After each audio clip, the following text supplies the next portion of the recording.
Découvrir l'histoire de Colmar de manière humoristique et immersive pour fêter comme il se doit son classement parmi les plus beaux villages de France.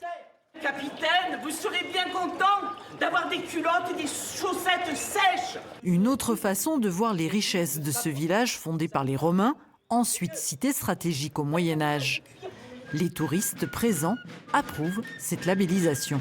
Je trouvais dommage que le village ne soit pas reconnu pour la qualité de son décor, pour l'histoire qu'il y avait sur ce village, entre le fort de France et le fort de Savoie et toutes les ruelles qui sont vraiment extraordinaires. Un label d'excellence dont espèrent bien tirer profit les commerçants. Ça reste touristique comme village de base au niveau saisonnier, on va dire.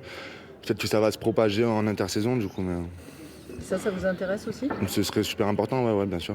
Pour la vallée, pas que pour le village en lui-même après. Mais...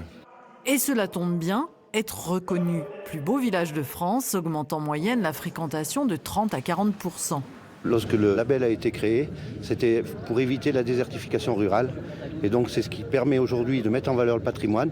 Un patrimoine exceptionnel, quand on voit ici ce fort Vauban, c'est quelque chose de magnifique. Un patrimoine exceptionnel. Après un travail au quotidien des habitants, des élus, pour faire vivre ces villages.